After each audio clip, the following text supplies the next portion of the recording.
You ask Tiger to solve. This deals with linear equations with one unknown. The final result is g equals 1.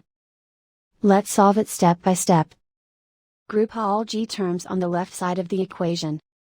Subtract 2g from both sides.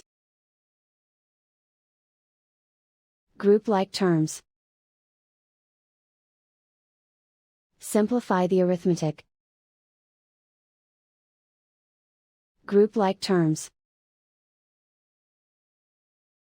Simplify the arithmetic. Group all constants on the right side of the equation. Subtract 9 from both sides. Simplify the arithmetic.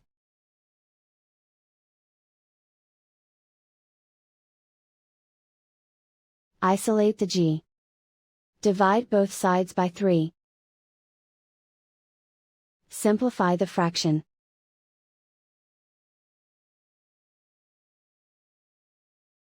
And so the final result is g equals 1.